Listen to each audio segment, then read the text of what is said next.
this first panel, we're here to talk about content marketing for sales success. And I think that's actually dovetails nicely off of Tim's talk because, as he had mentioned, we need to really focus on trying to create content that helps tell a compelling story. And we need to create content that helps create a new normal for the companies that we're looking to sell to.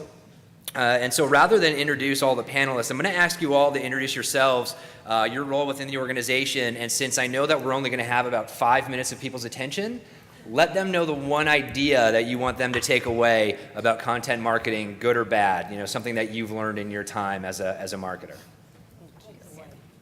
Right now. Kathy, why don't you go ahead and start? Sure. I'm Kathy Schauer, and I am work in marketing for Avnet, and a shout out to my coworkers over there. One takeaway, I think developing good content is probably at the core of the kind of value marketing can bring and to the table and help enable the salespeople. So I think it can be very challenging to put it together, and I hope we talk about some methods to make it easier to develop content that is relevant to your customers. Hi everyone, Scott Salkin with IDS Technology Marketing. To me, the number one thing about content is that it's got to be related to the sales cycle and drive sales. So unless you're creating content that is moving the sales cycle along, that is relating to different parts of the sales cycle, where your prospects are, where your customers are, and how you're moving them along, and what your sales reps need out in the field, you're wasting your time. So create content that is relevant, that tells your story, like Tim was saying, and that is valuable to your sales reps out in the field. That's the most important thing to me. Hi. I'm Tishan Donkersley, Chief Editor at AZ Tech Beat. We are an online news source for the high-tech industry. So probably the best advice that I've ever gotten going into social media is summed up pretty easily, is why should I care? And if it's not put up there with that thought in mind, then you're just talking to yourself. And you think that people are going to care, but why should they care? And so every time we put up a story, one of my writers puts something, I ask that question of them every time. And every word needs to have a purpose, and it needs to earn its space. And if you're writing 1,500 word blog or whatever, do you really need 1,500 words? Can you say it in 750? And as an editor, it's great, because I get to cut everything, right? So that's probably the biggest lesson that I learned, and I also implement. It doesn't have to take 1,500. You can cut it down. Hi, I'm Stephanie Dorme with JDA Software. Background is B2B tech marketing for the last 15 years. And I would say that, back to what Scott was saying, content marketing really needs to be developed around the buying cycle and really trying to figure out how to deliver those pieces to the right target at the right time. We're all developing a lot of content and sometimes just pushing it out. I hate to use the word spam, but really trying to figure out what that cycle is and actually getting those pieces. Otherwise, it is spam, and your conversion rates are not going to show. Great.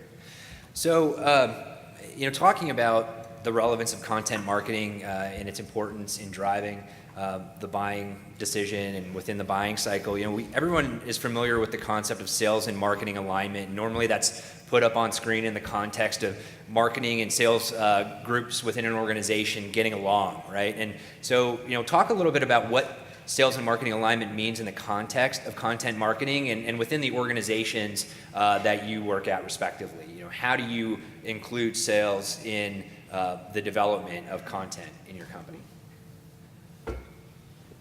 Take that? I'll take that. So at JDA, we're very fortunate that we have industry specialists that we get to rely on, and we have access to the Gartner and the Forrester. So typically when we start, our process is sort of quarterly. What's the focus going to be? And we get to meet with industry experts and analysts and see what the why changes is coming up. So we're retail focused, and so we always do start there. So we do have industry experts that are customer facing, so that we are dealing with what what the why change is. And, you know, now I have to go back and take a look after Tim's presentation, because then the next piece is then, okay, we've got the big why change topic. You know, then we start to figure out what those other pieces are that to help them through the buying cycle. And now I want to go take a look at that. But, you know, so then the next piece is, okay, we've convinced you that maybe you need to change. Then the next piece should be, you know, maybe it's a blueprint or, you know, so, okay, so what steps do I need to be to get there? And so we go through that whole cycle of what those pieces look like, and we build those out. Stephanie, you and I talked recently, and you mentioned that there's kind of two different aspects of the selling process that you have to develop content for. On one hand, you know, there's the business development component, and that's a little bit more of a, you know, finely tuned process. And then you have the component of the sales team that's close to closing deals, and that is more of a custom content. Right. So Yeah. talk a little bit about how you handle those different content needs within the organization. Yeah, again, so we're fortunate enough to have, we have an inside sales team that we work with very closely, and it's more lead gen and prospecting. So those are the tens of the pieces that they use for our campaigns. But then we also support the active sales cycle. So when someone's getting close to a deal, the content is definitely driven by the sales team and the implementation team because they have the meat of it. But we help create, you almost call it a custom brochure, you know, that we take the solutions and we specifically turn this document into something that's truly going to benefit them. It's not just this, you know, generic brochure with, you know, here's how workforce management helps. It'll specifically how it's going to help you. Really, we're the packaging team, you know, and putting relevant case studies and things like that helps them through that buying cycle. And again, loving what Tim presented to go back and kind of maybe rework some of the stuff we do. But yeah, we create very custom focused pieces, very much in tandem with the sales when they're getting close to a deal. Scott, from the point of view of an agency, you know, how do you talk about sales and marketing alignment with your clients, and how do you champion that within those organizations? So, so a little background, you know, I started my agency, I hate calling it an agency, I started my company as a sales rep for Cisco Systems. So before I actually got in and started this business, I was out in the field selling technology and trying to tell the story, like Tim was saying, in terms of, you know, why companies needed to, for example, migrate old PBX phone systems into new IP telephony and network, you know, connected networks. And so, you know, I kind of saw what I felt was a misalignment of sales and marketing, where I didn't have the tools and the materials and the resources that I need to really get out there and sell. And so I saw an opportunity within you know, the market to go and create something like this. So I kind of started things from that sales perspective more so than a marketing perspective, thinking that as the sales rep, ultimately I should be the customer of marketing. Whatever marketing is creating should be as focused as possible on helping me, the field, go out there and close deals. So, you know, I did a presentation, as I was said last week, I think it was Tuesday, and I had a big cliche image, like I just found out not to use, of you know, of a baton, and it was you know, two runners passing the baton to each other. And you know, part of it, even if you go to the homepage of our website, it says marketing and sales alignment, and too much, you know, that baton is being passed from marketing to sales rather than, you know, them running in tandem. So you know, we've got to stop passing that baton from one to the other and having those two groups work together, because, you know, one of the things that I found most valuable in my own experience in marketing was the first 6 months of training that I had at Cisco, where I was making cold calls. And I knew what was happening and listening to the things that customers were saying. And if you're in marketing and you've never sat on the phone and made a cold call and actually tried to get in touch with someone and generate a lead and haven't heard some of the feedback that you get, it's an amazing, it's a really interesting experience. It's not a fun experience a lot of the time. But you see how much your brand means, you see how much your collateral means, you see how much, you know, everything that you're putting together and what you're creating for your company means to your reps out in the field at the very beginning of the sales process, and what you need throughout that entire time as they try and move the deal from place to place. And that was honestly 7-8 years ago. Scary enough to think back, 7-8 years ago, there wasn't such thing as social media. And so, you know, these days, things have changed even more with where access to information is coming from and what our sales reps need to know. And we've all seen these stats about where things are within the sales cycle when they even get to a rep. So it's got to be aligned more than ever. So it's not a relay race, it's a three-legged race. Absolutely. something like that. Yeah. Something like that. I mean, how many of us in marketing have spent a lot of hours putting together presentations, brochures, data sheets, and the salespeople just have never read them or never looked at them? And it's a huge waste of time. So I think everybody's capacity to learn and tell a story and take this information and put it in a digestible manner is critical. We all have limited resources, and if we don't work with sales and figure out how we can put together aids that they can use to take it to market and tell that story, there's a huge gap, and it's constantly a challenge.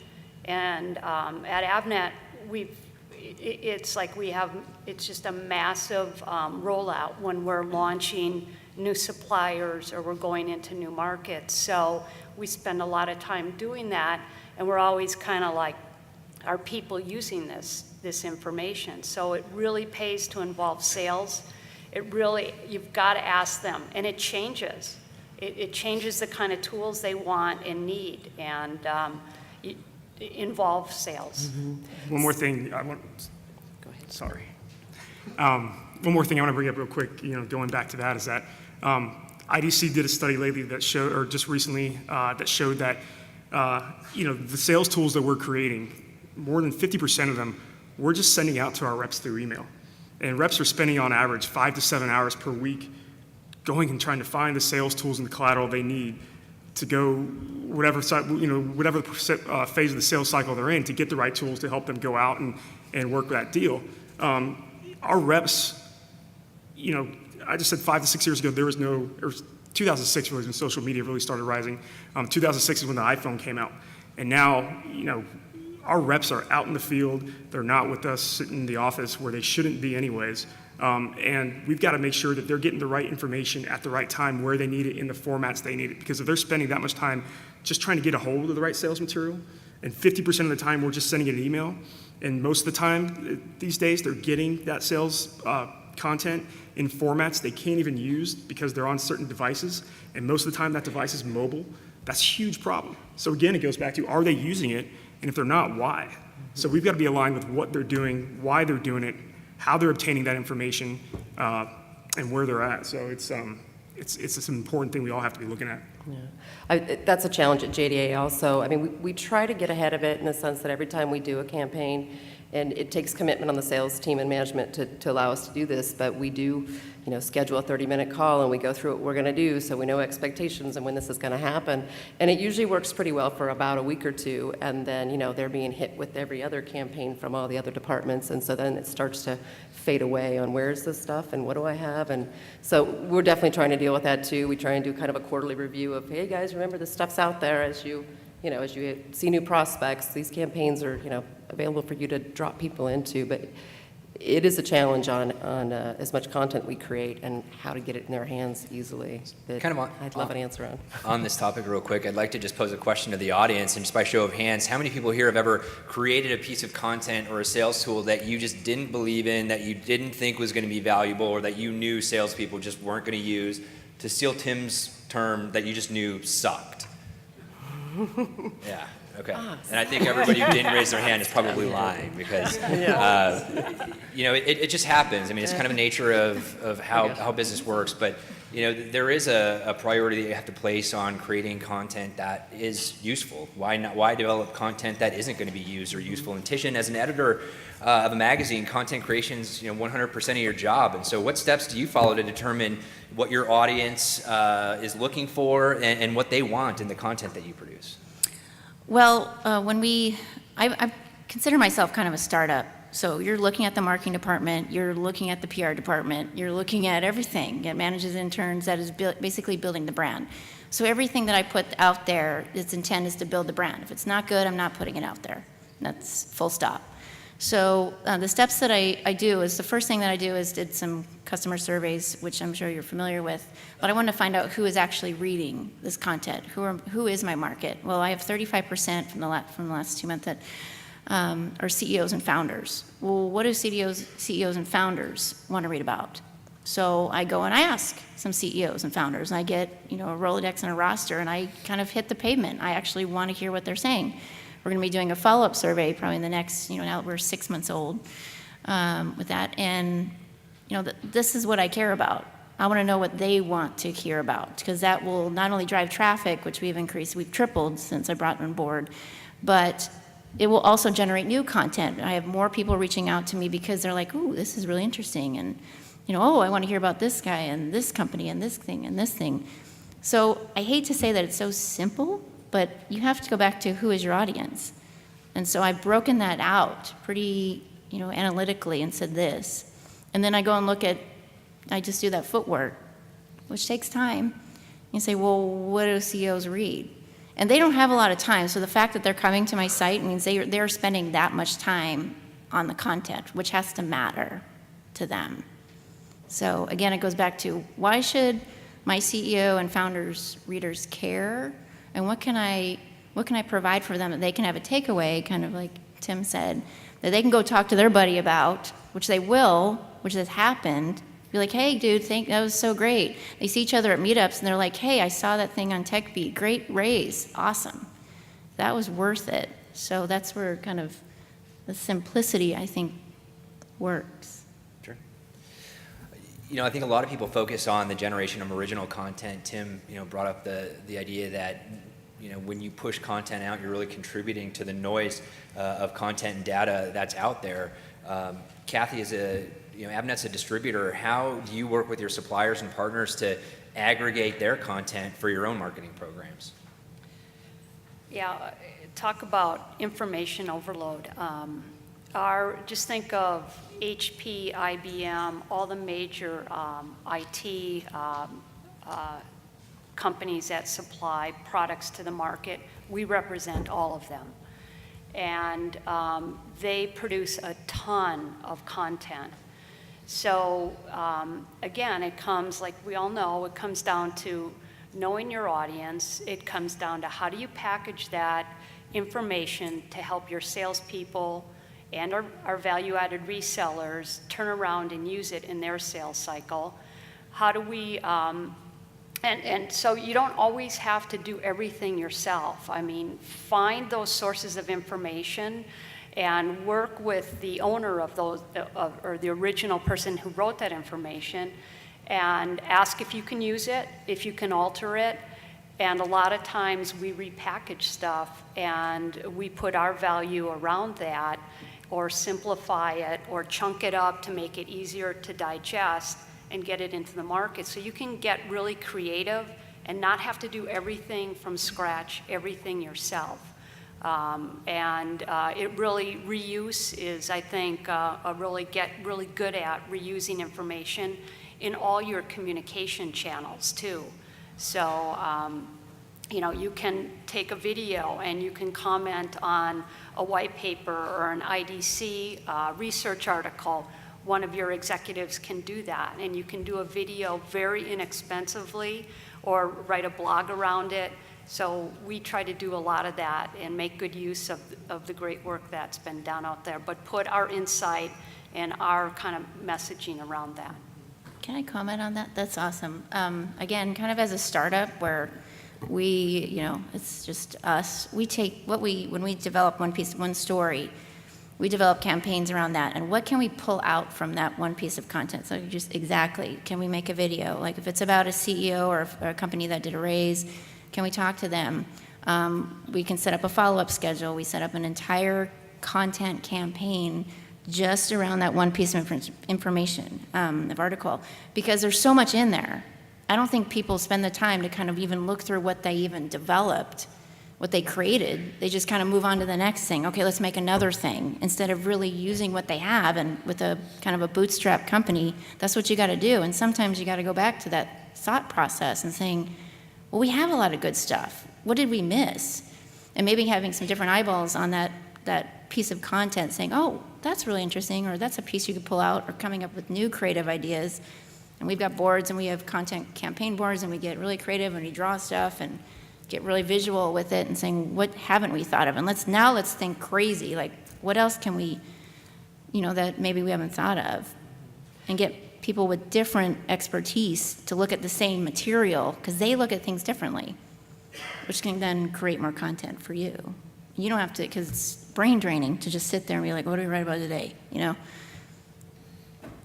Yeah, at JDA, because, you know, we're a big company, but we are resource constrained like everybody else, and so we definitely get everything we can of it. We sort of have our formula that, you know, when a white paper goes out, you will definitely get a blog series out of that. You will definitely get an infographic based on the, you know, research data that was in that, any sort of stats. I mean, we have our pieces. There's a social campaign that goes with it that'll drive people back to that, you know, based on that. So we create little mini promotions around each piece that we do. You know, and then typically kind of take all of that, you know, create like a nurture campaign. We use Marketo and, you know, stick that in so that when someone does, you know, download that white paper, they go into this nurture campaign, and now they're going to start getting those other assets. So I don't have to worry about, okay, now how do we follow up with that guy? It'll just sort of happen automatically.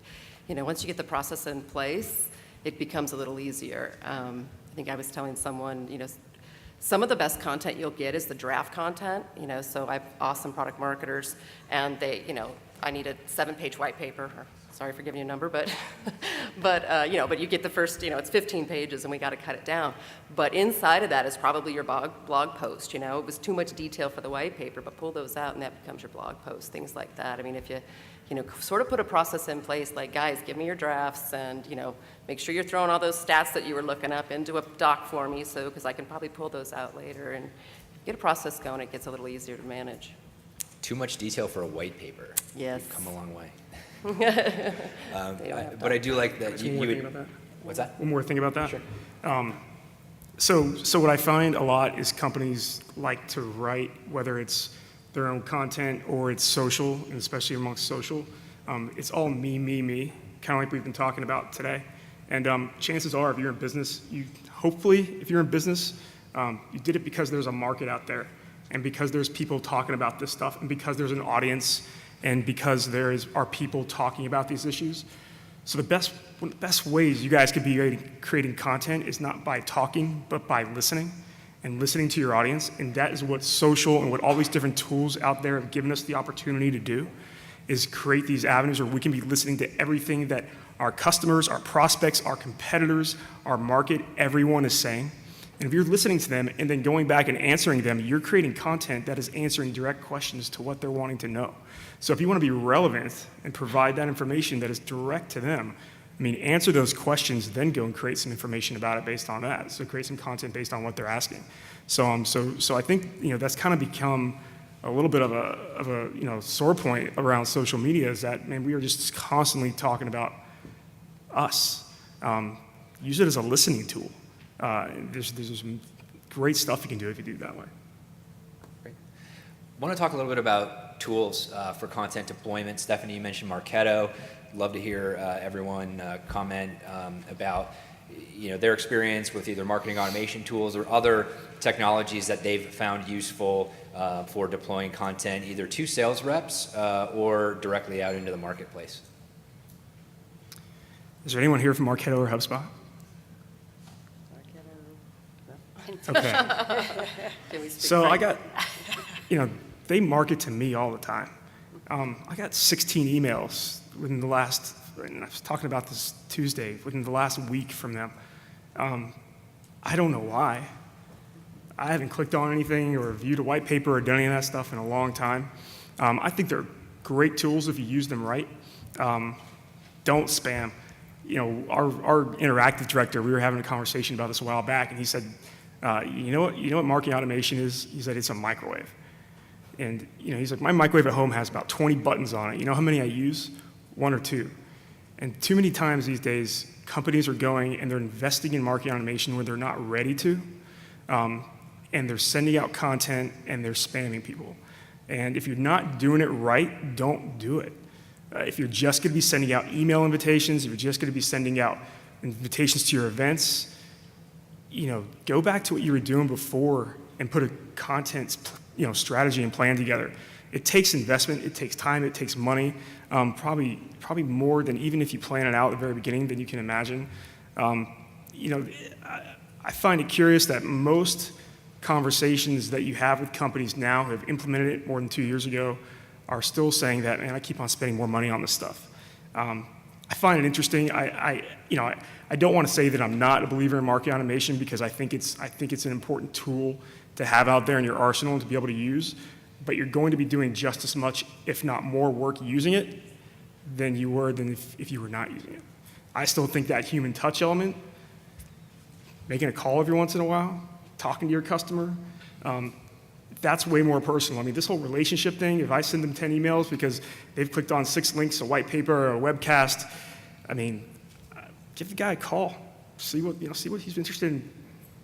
I mean, setting up just a campaign because he's done a few things, I think that's rough. So if you're not going to do it right, study it. Get people in there who know it and can teach you about it and can help you set up that budget before you just dive in. So I hope I didn't offend anybody. So we use Marketo at JDA, and we're about 6 months into the implementation, and we are not using it the way it's supposed to be either. And I think it's a fear factor because we're all trying to show results. And, so Marketo should deliver the right message at the right time to the people who are interested, build the trees and get them to the right piece. And we all want to do that, but then we're like, well, gosh, but we need better results, so let's just spam everybody because the numbers will go up. And so it is tough. It's tough to go, knowing that I'm only going to send that next piece to 50 people when I really want to send it to the 2,000, that were in my list. So it's a tough place to be where you're trying to show results, but that conversion really isn't going to go up anymore, but it's that fear of, but maybe there was 2 more guys in there that would have clicked on it, So it's a tough place to figure out and to commit to that you're not going to be a spammer. Any other comments on that? I have a question for the audience, actually. How many of you obtain your news online? Raise your hand. Keep them up if you also do that on social. Then you answered my question. That's where I send my information. The majority of my readers, over 65%, get their news online. We have an opt-in option for a subscription, but also that's where my readers are. So that's the best thing I can do is to deliver good news out there so that it's conversational and it's a word of mouth and people want to talk about it, and then people want to come to the site and learn more. Because it's so localized, because we're niche, then we have an advantage that we have that in Arizona that was focused. However, the word of mouth is now spreading outside of our borders, which is great. So they're looking in. So I kind of go back to my simplistic model that the word of mouth and what Tim was saying is conversational and memorable. I kind of like that one too. And one more thing, and I'm still not trying to offend anybody. I got an email last week that had no subject line, no text. It was forwarded for 3 other people, and it had 40 charts from Eloqua on 40 marketing charts from Eloqua. I just got it forwarded to me by someone who had received it from somebody else who had downloaded it from social media and said, hey, check this out. If Eloqua would have sent me that in another email, I probably wouldn't have read it. But since it was a personal relationship of someone who had gone out, found the content, researched it, was doing some homework on their own and started forwarding it around, just took a forward to me, and I forwarded it to 5, 6 other people in my company, and then we posted it on social media. And I mean, that to me is, we are researchers today, okay? We as buyers, let's say that all of us in here are buyers right now, we're in control now. So buyers are in control. The sellers aren't in control. That's changed in the last 10, 15 years. The sellers used to be the ones in control. Now we as the buyers are the ones in control because of the amount of content are out there and because of the amount of research that we do. So, I haven't gotten something like that that's taught me anything new in a long time. I think that raises a good point, though, in regard to content deployment. And, I can put it in the context of when people just share information internally at our office. Last week, one day, a colleague sent around a white paper, and it just said, hey, this is a great white paper. I don't even know if he read it. And he was asking me to read it and maybe tell him what was good about it. I'm not sure, but it is trying to want me to edit take that out for those you? salient points, and then sharing it. And if people want to dive in deeper, that's their prerogative. Tishan, one follow-up question for you, because you keep referring to yourself as a startup. You know, we have some big organizations here. I know Scott's firm works with some big companies. You know, when you're a startup or a small business and you talk about content marketing, how can you even get started? If you know, are one person, you just don't have those resources and time to dedicate to it. Phone a friend to start and use the resources that you have. That's kind of one of my philosophies. If you've got friends or friends of friends, you know, whatever that is willing to kind of talk to you first, like how should I deliver my message best to this audience? I suggest to start small. Don't start blasting out there and just saying, here I am, this is awesome. Because again, the conversation that you're putting out there may not matter and your customers may not care. Again, going back to the conversation we had earlier, is ask them, your customers, what their problems are, and then write a blog post about that. Write something that matters to them and keep it simple and small. I mean, you can start a blog. I don't know how many people in here have a blog. Raise your hand if you have a blog, right? Okay, so you can do that. That's extra time. Or if you're you're gearing up your social media, then put out things on your site that help the customer. Even if it's from other sources, like AZ Tech Beat, then you can also put it out there. It's okay, because then people will be like, oh, you know what? He or she gives me good information. Oh, that's very helpful. That's very useful, because everybody's trying to find a way to improve, to elevate their craft. And if you can be that go-to resource, that's okay. And if you've got some secret sauce that you're trying to hold really tight and close to the chest, well, then maybe share something else. Put yourself out there as an expert, or your company as an expert, I would say. And that's kind of what we're doing at AZ Tech Beat, is that, you know, as an evangelist for the tech and startup community, the best thing I can go do is learn about that and put out even more information that maybe I didn't know, being a student of the space, to learn even more, which improves my craft. Does that make sense? So in my experience, so I've worked for startups, you know, 40-man companies to 4,000 people, and I honestly don't see the difference in resources. It's always constrained. You just have more people, but they have more things to do. You know, so I think you just become a really good reporter or question asker, you know, and you find those experts, and, you know, hopefully you can get an executive team if you're a real small company that's willing to at least give you an hour of their time. They don't have to write it. If you know, send them an email saying, hey, I need a white paper next week, it's not going to happen.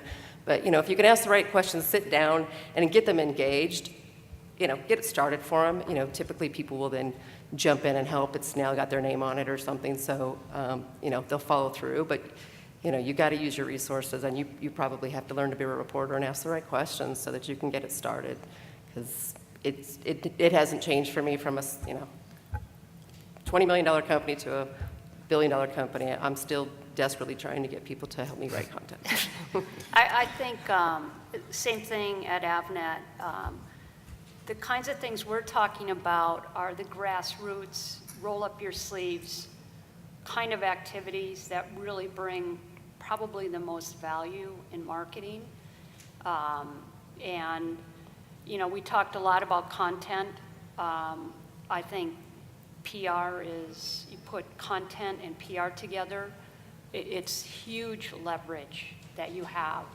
So I think PR is a great lever that even small companies can look at trying to use.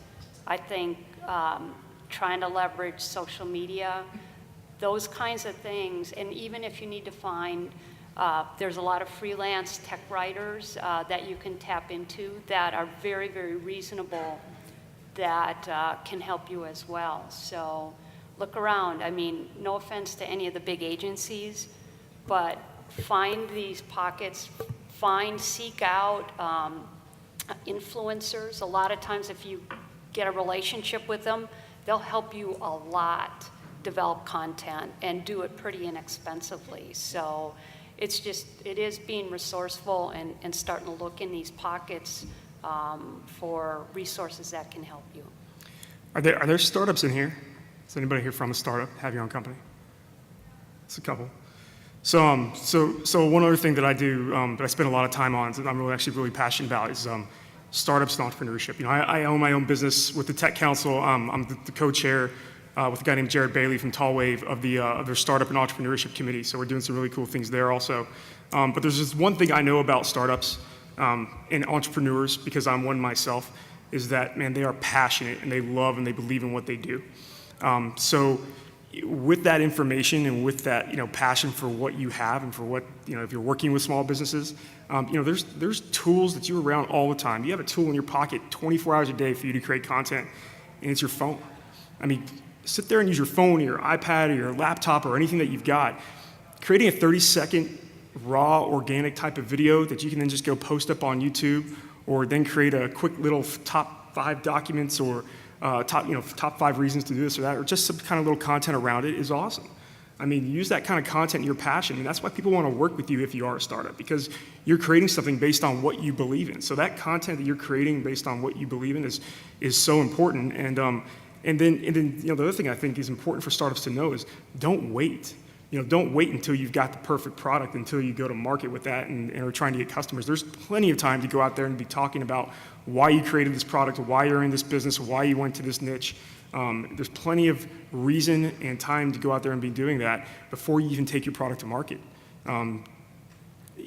It's so important. And the other thing about startups and entrepreneurs, especially these days, with all the co-working sites and everything else that's around, they're around other entrepreneurs and other startups all the time also. And think of all those people and resources and people to help, and other entrepreneurs and business owners and things like that, of people that you know who can be creating content with you and be creating credible content that's going to help you build credibility for your business based on the relationships and the people that you know. So I think that's all extremely important. I'm going to be the one to ask the proverbial ROI question. So outside of the context of ROI, I'm just interested to find out how each of your organizations helps report back the impact of the content that you produce.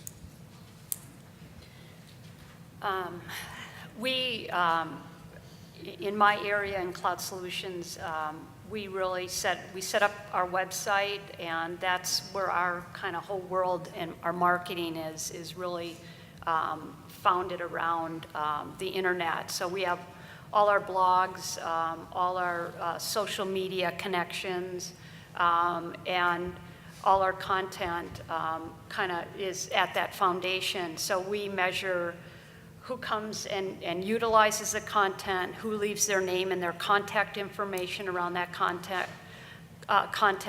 how many people are we building in terms of our LinkedIn and across social media, how many people are engaging with us. So that's kind of how we're measuring our success and the quality of the content we have. So at JDA, we use Salesforce and Marketo together, and we are enterprise sales, direct business models. So as much as I'd love to think, one of these amazing webinars we put on is actually going to create, an opportunity, it's not the way it works. That sales conversation is what does it.